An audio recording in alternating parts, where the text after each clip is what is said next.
السلام علیکم ناظرین، آپ دیکھ رہے ہیں پروگرام الف لام میم اور میں ہوں آپ کا میزبان ولید شیخ۔ رسول اکرم صلی اللہ علیہ وآلہ وسلم نے فرمایا کہ جو شخص نرمی سے محروم رہا وہ بھلائی سے محروم رہا۔ آپ صلی اللہ علیہ وآلہ وسلم نے یہ بھی فرمایا کہ نرمی جس چیز میں بھی ہوتی ہے اس کو زینت بخش دیتی ہے، اور جس چیز سے بھی نکال دی جاتی ہے اسے بدصورت بنا دیتی ہے۔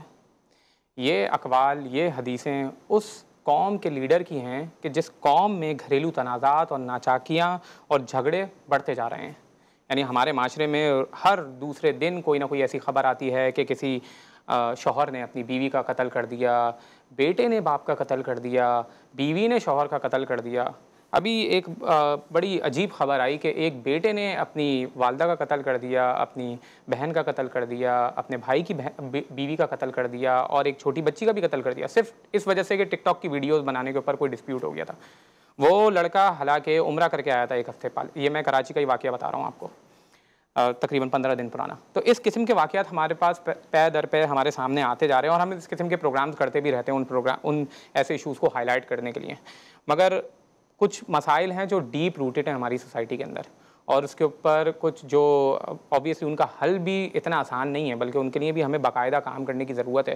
اسی حوالے سے آج بات کریں گے، اور خاص طور پہ کیونکہ چھوٹے چھوٹے بہت ہی معمولی مسائل کے اوپر بھی ہم ایک دوسرے کے یعنی رشتے تباہ کر دیتے ہیں، بھائی بھائی کا رشتہ تباہ کر دیتا ہے، بہنوں کا رشتہ تباہ کرتے ہیں۔ یعنی ہماری قومی شناخت میں سے ایک شناخت یہ بھی ہے کہ ہم اپنی بہنوں کا حصہ نہیں دیتے۔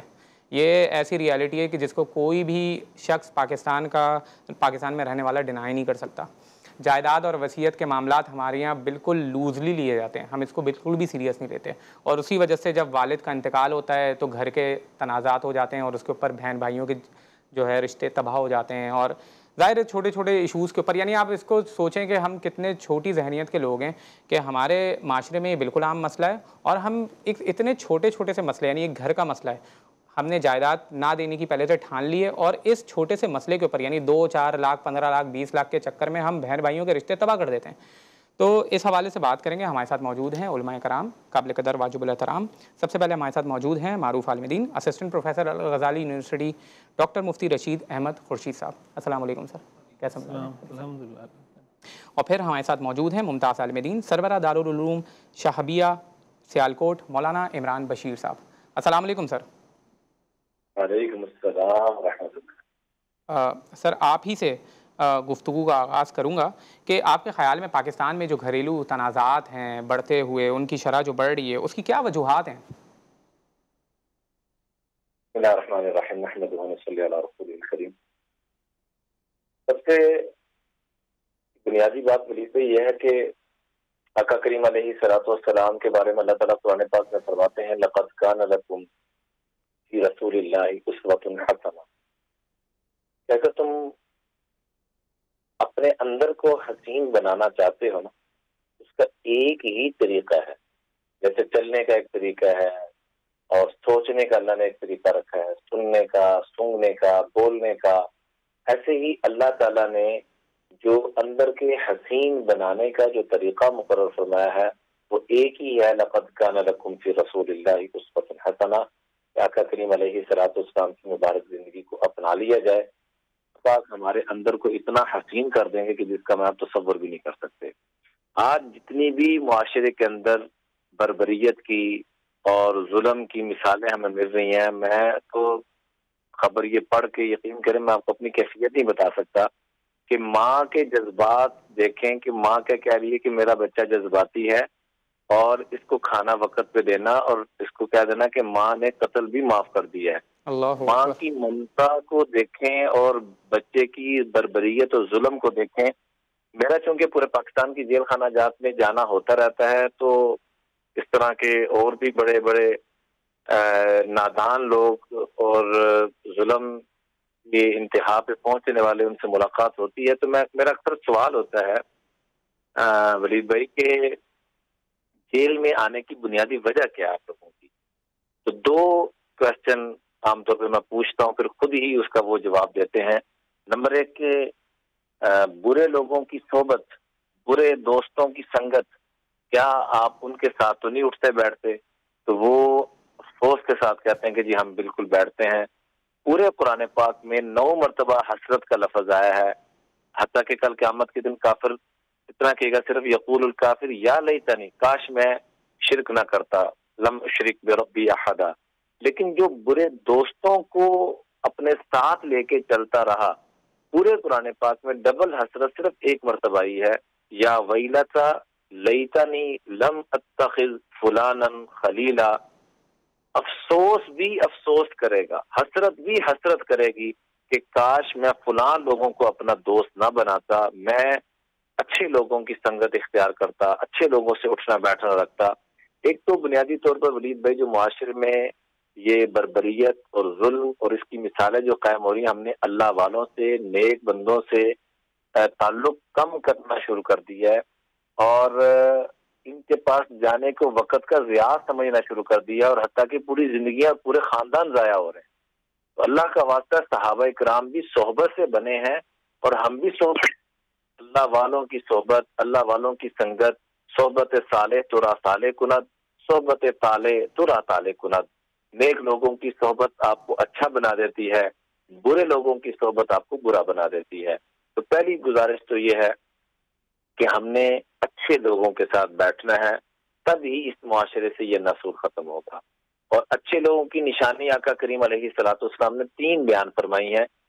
فرمایا کہ جس کے پاس بیٹھ کر آپ کے علم میں اضافہ ہو، نمبر 2 جس کے پاس بیٹھ کر آپ کو اللہ کی یاد تازہ ہو، اور وہ نمبر 3 خود بھی باعمل شخص ہو. یہ 3 نشانیاں آقا کریم علیہ الصلوۃ والسلام نے دوستی لگانے کے لیے مقرر فرمائی ہیں. اگر یہ ہمارے دوست کے اندر یہ 3 ہیں تو ہمیں اس کو اور بڑھانا چاہیے، اور اگر یہ دوستی میں یہ 3 چیزیں نہیں ہیں تو ہمیں خود بھی اور اپنے دوستوں کو بھی ایسے لوگوں سے دوستی لگا کر خود بھی اپنی ذات کو متصف ان صفات سے کرنا ہے اور دوستوں کو بھی کرنا ہے. دوسری گزارش جس کی وجہ سے تباہی اور بربادی معاشرے میں، جو میں جیل خانہ جاتا ہوں تو پوچھتا ہوں کہ غصے کی وجہ سے اندر کون کون آیا ہے. جیسے یہاں پر بھی ہماری جو بزرگوار خاتون شہید ہوئی ہیں، اللہ تعالیٰ ان کے درجات بلند فرمائے، اللہ تعالیٰ ان کو جوار رحمت میں جگہ نصیب فرمائے، تمام متعلقین کو صبر جمیل عطا فرمائے. اور میں تو یہی کہوں گا کہ ایسے بچوں کو اللہ عبرت کا نشان بنائے. یہ عبرت کے نشان کے قابل ہیں جو اپنے غصے پہ اس حد تک بے قابو ہو گئے کہ انہوں نے اس کو بھی نہیں دیکھا کہ رب نے جس کی مثال پوری ذات کے ساتھ پوری کائنات میں اگر مثال دی ہے تو وہ ماں کے ساتھ دی ہے کہ میں ماں سے 70 گنا زیادہ پیار کرتا ہوں. باپ کا نہیں کہا، بھائی کا نہیں کہا، بیوی کا نہیں کہا، خامن کا نہیں کہا، اولاد کا نہیں کہا، ماں کا کہا ہے. اور حتیٰ کہ آقا کریم علیہ الصلوۃ والسلام سے پوچھا گیا کہ قیامت کب آئے گی؟ فرمایا اللہ کے علم میں ہے، لیکن سب سے جو بنیادی اور بڑی نشانی جو بتائی آقا کریم نے وہ یہ فرمائی کہ جب ماؤں کو ذلیل کیا جائے گا، یہاں تو قتل کیا جا رہا ہے، اللہ اکبر، جب ماؤں کو ذلیل کیا جائے گا تو پھر قیامت آگے، کیا مطلب کہ کائنات تباہ کر دی جائے گی. پھر تم اس قابل دنیا کے اندر ہو جب ماؤں کو صرف اونچی آواز سے بولا جائے گا اور ان کے ساتھ بدتمیزی لہجے سے بولا جائے گا، اف یا طبیعت پہ جب بوجھ آتا ہے ان کی خدمت کرتے ہوئے، تو اسی سے فرمایا انسان کے ساری زندگی کے اعمال تباہ ہو جاتے ہیں. تو دوسرا جو بیماری کا ایشو جو جیل مولانا عمران بشیر صاحب، میں آپ کی طرف دوبارہ آؤں گا. میں چاہوں گا کہ آپ پروگرام میں اسٹے کریں. ہمارے ساتھ دوسرے گیسٹ بھی موجود ہیں، ڈاکٹر مفتی رشید صاحب. آپ کے سامنے جو گھریلو تنازعات ہیں، کل ہی ایک بیٹے نے اپنی والدہ کو کلہاڑی سے قتل کر دیا. یعنی ایسا لگ رہا ہے کہ والدین اور بچوں کے درمیان ایک تو یہ جذباتیت کی جو غصے کا پہلو ہے، اس پر بھی میں چاہوں گا کہ آپ ہائی لائٹ کریں اس حوالے سے کہ قرآن و سنت میں کیا ہمیں تعلیمات ملتی ہیں غصے کے حوالے سے. اور ایک یہ بھی کہ والدین اور بچوں کے درمیان شاید بات چیت کا فقدان، گفتگو کا فقدان بھی ہے ہمارے معاشرے میں. بسم اللہ الرحمن الرحیم، نحمدہ ونصلی علی رسولہ الکریم، اما بعد. دیکھیں، انسان زندگی میں جو بھی کام کرتا ہے نا، ہم اپنی زندگی میں دیکھتے ہیں کوئی بھی کام آدمی کرتا ہے تو اس کو سیکھتا ہے پھر کرتا ہے. کوئی آپ کو ڈاکٹر ملتا ہے، کوئی آپ کو ڈرائیور ملتا ہے، انجینئر ملتا ہے، کوئی مفتی ملتا ہے. جو جس فیلڈ میں بھی ہے وہ اس فیلڈ میں پہلے اس کی لرننگ کرتا ہے، سیکھتا ہے، اس کے بعد اس فیلڈ میں آتا ہے. اچھا، ہمارے ہاں بہت بڑا المیہ یہ ہے کہ ہم زندگی کے ان شعبوں کے لیے تو سیکھنے کو اہمیت دیتے ہیں کہ بھئی میں نے ڈاکٹر بننا ہے تو میں سیکھوں، میں نے جناب انجینئر بننا ہے تو میں سیکھوں. لیکن اس چیز کو ہم اہمیت نہیں دیتے کہ میں نے والد بننا ہے یا میں نے والدہ بننا ہے تو میں سیکھوں. ظاہر ہے کہ تربیت بچوں کی کرنا یہ بھی تو پورا ایک آرٹ ہے نا، پورا ایک علم ہے. تو کیا ہر آدمی، ہر والد یا ہر والدہ اپنے بچوں کی اس طرح تربیت کر رہے ہیں جس طرح کرنی چاہیے؟ پھر اولاد، کیا ہر اولاد اپنے والدین کی اس طرح قدر کر رہے ہیں جس طرح قدر کرنی چاہیے؟ شوہر اپنی بیوی کے حقوق اس طرح ادا کر رہا ہے جس طرح کرنے چاہیے؟ بیوی شوہر کے حقوق اس طرح ادا کر رہی ہے جس طرح کرنے چاہیے؟ یہ سب میں جو بنیادی طور پہ کمی ہے، وہ کمی اس وجہ سے ہے کہ ہم نے دین کا جو دائرہ ہے نا، اس کی جو باؤنڈری، اس کو بہت محدود کر دیا ہے۔ محدود کرنے کا مطلب، ہاں، ہم نے بہت یعنی ڈیفرنٹ اینگل سے اس کو محدود کیا ہے۔ ایک تو کچھ اعمال میں محدود کر دیا ہے، یہ جیسے آپ نے کہا نماز، روزہ، حج، زکوٰۃ۔ کچھ ہم نے اس کو محدود کر دیا کچھ شخصیات میں۔ شخصیات کا مطلب یہ کہ دین پہ عمل کرنا مولوی کا کام ہے، داڑھی والے کا کام ہے، ٹوپی والے کا کام ہے، مدرسے میں پڑھنے والے کا کام ہے، جو تبلیغ میں جا رہا ہے اس کا کام ہے، جو خانقاہ میں بیٹھا ہوا ہے۔ تو بھائی اگر دین پہ عمل کرنا مولوی کا ہی کام ہے تو سوال میں اکثر یہ بات کہتا ہوں کہ ہر سال جو علماء ہیں وہ 10-12 ہزار علماء پروڈیوس ہو رہے ہیں، تو ہماری جو 24 کروڑ کی آبادی ہے، تو اللہ نے یہ دین 10,000 لوگوں کے لیے نازل کیا ہے۔ تو اب اگر 24 کروڑ میں سے 10,000 تو سیکھ رہے ہیں، اب باقی اگر کوئی آدمی ڈاکٹر بن رہا ہے، وہ ڈاکٹر تو بن رہا ہے لیکن وہ یہ نہیں سیکھ رہا کہ جب میں شوہر بنوں گا تو مجھے کیسا شوہر ہونا چاہیے۔ وہ انجینئر تو بن رہا ہے لیکن وہ یہ نہیں سیکھ رہا کہ جب میں بیٹا بنوں گا تو مجھے اپنے والدین کی کیسے اطاعت کرنی ہے۔ اسی طرح وہ بیوی بن رہی ہے، سب کچھ۔ تو یہ جو ایک بہت بڑا مسئلہ ہے، ایک اعمال تک محدود کیا، دوسرا ہم نے شخصیات تک محدود کیا، پھر ہم نے بہت سی چیزوں کو نا کچھ زمانے کے ساتھ، کچھ مکانوں کے ساتھ، کہ بھئی جھوٹ نہیں بولنا، مسجد میں ہے تو جھوٹ نہیں بولو، مسجد سے باہر نکلو تو کچھ بھی کرو، فراڈ کرو، 2 نمبری کرو، ملاوٹ کرو۔ مسجد میں آئے، سر پہ ٹوپی رکھی، مسجد سے باہر نکلے تو ٹوپی اتر گئی، شلوار ٹخنوں سے نیچے ہو گئی۔ بہت سارا یعنی ہم نے لمیٹیشنز کی نا، جسے لیئرز آپ کے لیں، ایک لیئر، دوسری لیئر، تیسری لیئر۔ تو جب ہم اپنے آپ کو دین سے، پھر دوسری طرف سوشل میڈیا ہے، میڈیا پہ جو ہم کچھ دیکھ رہے ہوتے ہیں، جو اس کی چکا چوند ہے، جو اس میں ہم دیکھ رہے ہیں لوگوں کے لگژری لائف اسٹائل دیکھ رہے ہیں، اس کی وجہ سے جو جناب ہمارے لوگ ڈپریشن میں جا رہے ہیں، سٹریس میں جا رہے ہیں کہ یار وہ تو جناب اب بیوی جناب شوہر سے لڑ رہی ہے کہ وہ اب کسی اداکار کو دیکھ رہی ہے، ایکٹر کو دیکھ رہی ہے کہ اس نے تو اپنی بیوی کو جناب 1 لاکھ کا جوڑا دلوایا، اس کے شوہر کی تنخواہ 40,000 ہے، اب یہ ویڈیو دیکھ رہی ہے اس اداکار کی جس کی 1 لاکھ روپے کا وہ جوڑا خرید کے دیتا ہے اور مہینے میں 10 جوڑے وہ خرید کے دے رہا ہے۔ اب جب یہ بیوی اپنے اس شوہر کے ساتھ رہ رہی ہے جس کی تنخواہ 50,000 ہے، وہ مشکل سے گھر کا کرایہ، بجلی کا بل، یہ چیزیں پوری کر رہا ہے، تو یہ جب اس کو دیکھے گی یہ کہاں اس شوہر کے ساتھ رہے گی؟ اب جب اس شوہر کے ساتھ، پچھلے دنوں یہ خبر آئی تھی کہ پاکستان میں پچھلے 5 سالوں میں طلاق کی شرح میں 35% اضافہ ہوا ہے، یعنی 35% ہمارے یہاں طلاقیں بڑھ گئی ہیں۔ تو اب یہ سوال ہم پہ قائم ہوتا ہے نا، یہ طلاقیں ہمارے معاشرے میں ہی بڑھ رہی ہیں۔ تو ایک سنجیدہ قوم، سنجیدہ معاشرے کی نشانی یہ ہوتی ہے کہ اگر کوئی مرض، کوئی بیماری اس معاشرے میں آ رہی ہے تو وہ اس کی جو روٹ کازز ہیں اس پہ غور کرتے ہیں کہ بھئی یہ کہاں سے بیماری پیدا ہو رہی ہے، اس کا حل کیا ہے۔ تو اب جب ہم بیوی اس کو سٹینڈرڈ بنا رہی ہے، شوہر جناب ظاہر ہے دنیا جہان کی عورتیں وہ بھی ٹک ٹاک پہ دیکھ رہا ہے، موویز میں دیکھ رہا ہے، ڈراموں میں دیکھ رہا ہے، اب جب وہ اس طرح کی عورتیں دیکھ رہا ہے اور وہ دیکھ رہا ہے کہ یہ عورتیں کس طرح بن رہی ہیں، سنور رہی ہیں اور کتنا میک اپ کر رہی ہیں، فلاں فلاں فلاں، ادھر گھر میں آتا ہے تو وہ اس کے دماغ میں جو سٹینڈرڈ اس نے بنایا ہے فلموں والا، بھئی ڈرامے ہوتے ہیں، ریئل لائف ہوتی ہے، یہ ہمارے لوگوں کو ریئلائز یہ نہیں کر پا رہے، تو اس وجہ سے سٹریس میں بھی جا رہے ہیں، ڈپریشن میں بھی جا رہے ہیں۔ جب ڈپریشن سٹریس میں جائیں گے تو پھر تو آدمی اپنے قابو میں نہیں رہتا نا، پھر طلاقیں بھی ہوں گی، پھر عدالتی خلا بھی ہوگی، پھر یہ قتل، سب کچھ ہو رہا ہے۔ بنیادی طور پر مسئلہ یہ ہے کہ ہم کوئی بھی دنیا کا کام کریں نا، یعنی ہم کوئی والد بن رہا ہے وہ والد بننا سیکھے، والدہ بن رہی ہے والدہ بننا سیکھے، شوہر بن رہا ہے شوہر بننا سیکھے، بیوی بن رہی ہے بیوی بننا سیکھے۔ اگر یہ سیکھ جائے تو ضرورت اس بات کی ہے کہ دیکھیں کوئی ڈاکٹر بن رہا ہے نا تو وہ بنے ڈاکٹر، لیکن وہ اس کو یہ پتا ہونا چاہیے کہ میں ایک شوہر بھی ہوں، ایک بیٹا بھی ہوں، ایک پڑوسی بھی ہوں، ایک جناب کسی کا بھائی بھی ہوں، میں کسی کا چچا بھی ہوں، یہ سارے رول میں نے کیسے پلے کرنے، اور اس کو سیکھ لیں۔ ٹھیک ہے آپ عالم دین نہیں بنتے، آپ سارے لوگ عالم دین مفتی تو نہیں بن سکتے، دنیا کے ہر طرح کے لوگوں کی معاشرے میں ضرورت ہوتی ہے، لیکن مسلمان بننا تو ہر مسلمان کی ذمہ داری ہے نا۔ مسلمان کون ہوگا؟ اچھا مسلمان وہ ہوگا جو اچھا شوہر ہوگا، جو اچھا بیٹا ہوگا، جو اچھی بیٹی ہوگی، جو اچھی بیوی ہوگی، جو اچھا شوہر ہوگا، جو اچھا پڑوسی ہوگا۔ تو یہ ہم اچھے کب بنیں گے؟ آئی تھنک یہ نو ڈاؤٹ یہ بہت اچھا آئیڈیا ہے کہ باقاعدہ کورسز ہونے کی ضرورت ہے، کیونکہ ہمارے معاشرے میں باقاعدہ یہ نادانیاں ہی ہیں، یہ بیوقوفیاں ہی ہیں کہ جس کی وجہ سے اتنے بڑے بڑے کام لوگ کر دیتے ہیں۔ آپ کی گفتگو جاری رکھیں گے ناظرین، ایک چھوٹا سا وقفہ لیں گے، اس کے بعد مفتی رشید صاحب سے مزید بات کریں گے۔